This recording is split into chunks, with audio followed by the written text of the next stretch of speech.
Oi, gente, nem dá para acreditar que o canal Eu Missionário já ultrapassou seus 50 vídeos. Ai, gente, isso é muito bom. E isso tudo também graças a você, porque você tem acompanhado, você tem curtido, você tem compartilhado, comentado, e isso tudo nos ajuda muito, porque quanto maior esse tipo de ação, esse engajamento, mais pessoas poderão assistir os vídeos, poderão ter acesso aos conteúdos, e isso nos torna extremamente gratos a Deus por ter nos capacitado até aqui. Aliás, se você ainda não se inscreveu no canal, faz isso, por favor, não deixa de se inscrever não, é só clicar lá no inscreva-se, e se você puder também ativa o sino, porque aí você mesmo já vai receber automaticamente as notificações quando aparecer um vídeo novo nosso no canal, tá bom? Muito obrigada mesmo de coração por todo o apoio. E hoje eu queria que a gente conversasse um pouco sobre a China. Muito tem se falado sobre a China, especialmente a respeito do tal coronavírus, né?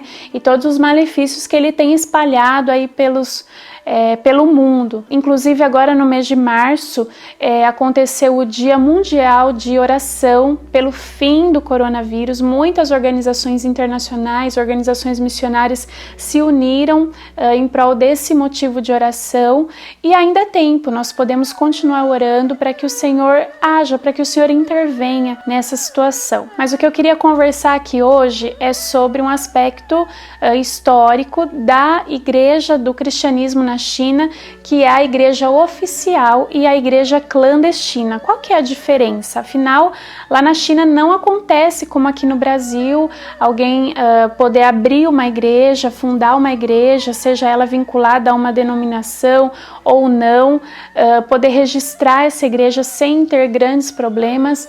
Lá na China não ocorre dessa forma.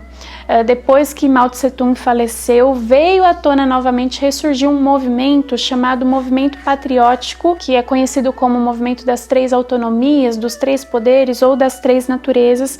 Esse movimento surgiu, na verdade, lá em 1950, com o intuito de preservar ou ajudar o cristianismo na China, a igreja cristã na China, a se livrar de toda e qualquer influência estrangeira, ou seja, se livrar do imperialismo, do colonialismo, que tudo isso é muito importante dentro de uma cosmovisão comunista.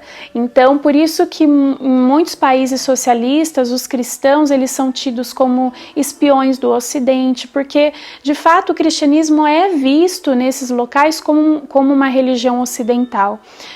Então, esse movimento veio à tona com o intuito de livrar a igreja cristã na China de qualquer dessas influências e tornar essa mensagem da igreja do cristianismo na China uma mensagem mais parecida com os interesses do governo. Mas o que esteve por trás disso é que por muitos e muitos anos o governo chinês intentou contra o cristianismo a fim de erradicar o cristianismo da China. Na verdade, esse é um pensamento socialista de que a religião, ela existe sim, mas ela tende a desaparecer.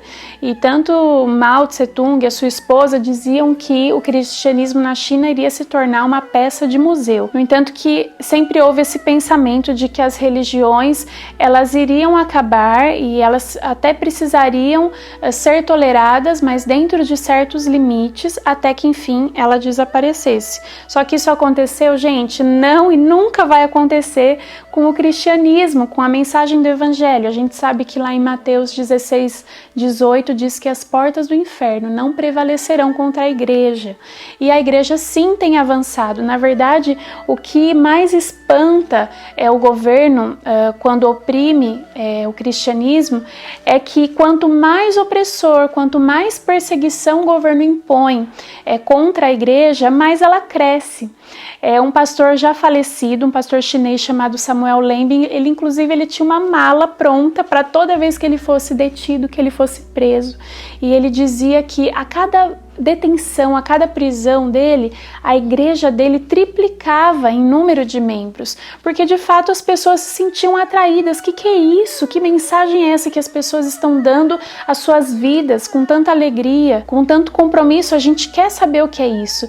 Então, na verdade, todas essas ações, elas contribuíram para o crescimento do evangelho. Então, com o passar dos anos, lá na Revolução Cultural, quando houve muita perseguição aos cristãos na China, o governo viu que não poderia conter, então eles pensaram, bom, então por que não nos unirmos à igreja? Mas com o fim de controlar a igreja. E aí surgiu então, através desse movimento dos três poderes, o decreto de que todos os cristãos precisariam ser registrados pelo governo, todas as igrejas precisariam ser registradas, e aí o governo é quem ia determinar aonde essa igreja ia se reunir, quem seria o pastor, o líder ali daquela igreja, e todos os membros seriam registrados, controlados, câmeras foram instaladas nessas igrejas, e toda e qualquer pregação ou mensagem precisa ser submetida ao crivo do partido, ao crivo do governo. E aí que também muitos cristãos se recusaram a se submeterem ao registro do governo, e aí veio à tona então mais do que nunca a igreja clandestina, a igreja doméstica, que se reúne em espaços como casas, apartamentos, cavernas. Ambos os lados têm as suas justificativas, e por muitos anos existiu um certo ressentimento entre a igreja oficial e a igreja clandestina, né? A igreja oficial assim pensando, puxa, por que eles não se submetem? Por que eles não se registram? E a igreja clandestina, por sua vez, por que eles estão se submetendo a um governo, a um controle humano? Mas ao longo do tempo a gente tem visto também um avivamento, especialmente nas igrejas oficiais, e ali também está sendo pregado a mensagem do evangelho. O intuito do governo de controlar, de prejudicar o crescimento da igreja, na verdade se tornou de certa forma um benefício, porque ali as pessoas também estão ouvindo a palavra de Deus. Qual que é a diferença? Quando uma pessoa se torna membro de uma igreja oficial, ela vai ter a sua Bíblia, e essa Bíblia é assim como a nossa, é uma Bíblia. Mas qual que é o lance? Essa Bíblia, ela tem uma linguagem extremamente arcaica, extremamente antiga, não é um chinês atual. Então, principalmente as gerações mais jovens não vão entender nada do que leem. Esse é um ponto.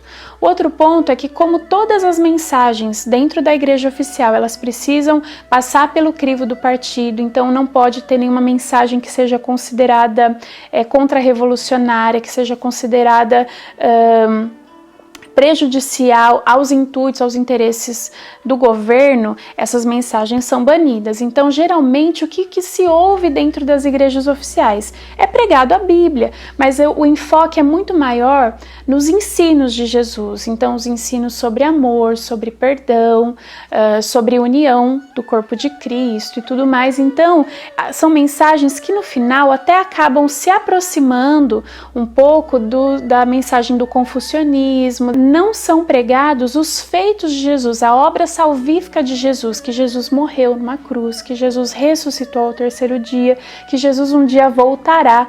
Esse tipo de mensagem não é pregada, não é autorizado a ser pregado dentro das igrejas oficiais. Mas ainda assim, e graças a Deus, o evangelho tem sido pregado. Mesmo nas igrejas oficiais, as pessoas estão conhecendo a Cristo Jesus. E muitas igrejas oficiais estão se unindo a igrejas clandestinas, pastores oficiais se unindo a pastores clandestinos para ajudarem um ao outro, apoiarem um ao outro, e isso é muito lindo. E também existem as igrejas internacionais. Geralmente, quando um turista vai para a China e ele vê, né, aquelas mega igrejas, não, mas é claro que existe liberdade religiosa na China, é claro, mas essas igrejas internacionais, elas são permitidas apenas para estrangeiros. Existem placas que dizem que chineses não podem participar dessas reuniões. No entanto, que o estrangeiro ele precisa ali, ao chegar, apresentar o seu passaporte na entrada da igreja para poder participar de uma reunião. Nós sabemos que hoje, com as maiores dificuldades que a igreja cristã na China tem enfrentado,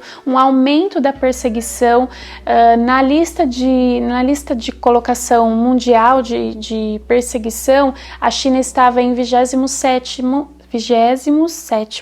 Isso. Ela foi para 23º, de fato, a perseguição na China ela piorou muito e até mesmo igrejas oficiais estão sofrendo retaliação, igrejas oficiais estão sendo derrubadas, houve um movimento para que se tirasse todas as cruzes de cima dos prédios. Quando nós estivemos na China, nós ouvimos um testemunho tão lindo de um jovem que ele estava numa ponte a fim de cometer suicídio.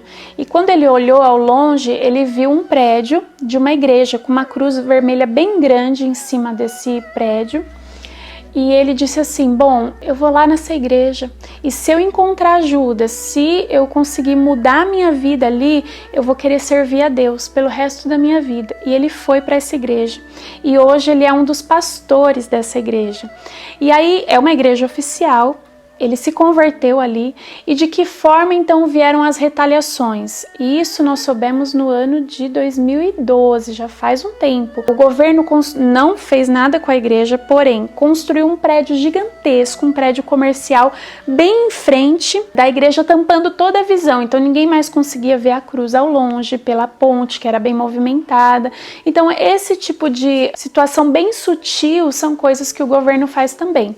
Mas é claro que nos últimos anos muita agressividade tem ocorrido da parte do governo para com as igrejas cristãs, de derrubarem as cruzes, de derrubarem templos, de deterem pastores, de deterem membros de igrejas, mesmo oficiais. E aí então que mais do que nunca a igreja oficial precisa se unir à igreja clandestina em oração, em busca pelo poder de Deus, e nós também aqui no Brasil podemos nos unir a eles, orando por eles, orando para que Deus realmente revista a igreja chinesa de força, de sabedoria, de graça. Nós sabemos que muitas pessoas dentro do Partido Comunista também têm se convertido, também têm se rendido ao Evangelho, e graças a Deus por isso. Então que possamos nos unir em oração pela igreja chinesa. Bom, se você gostou desse vídeo, não deixa de dar sua curtida, o seu like, não deixa de compartilhar e se inscreva aqui no canal para ficar atento aos próximos vídeos. Que Deus te abençoe muito. Fica com Deus. Até mais.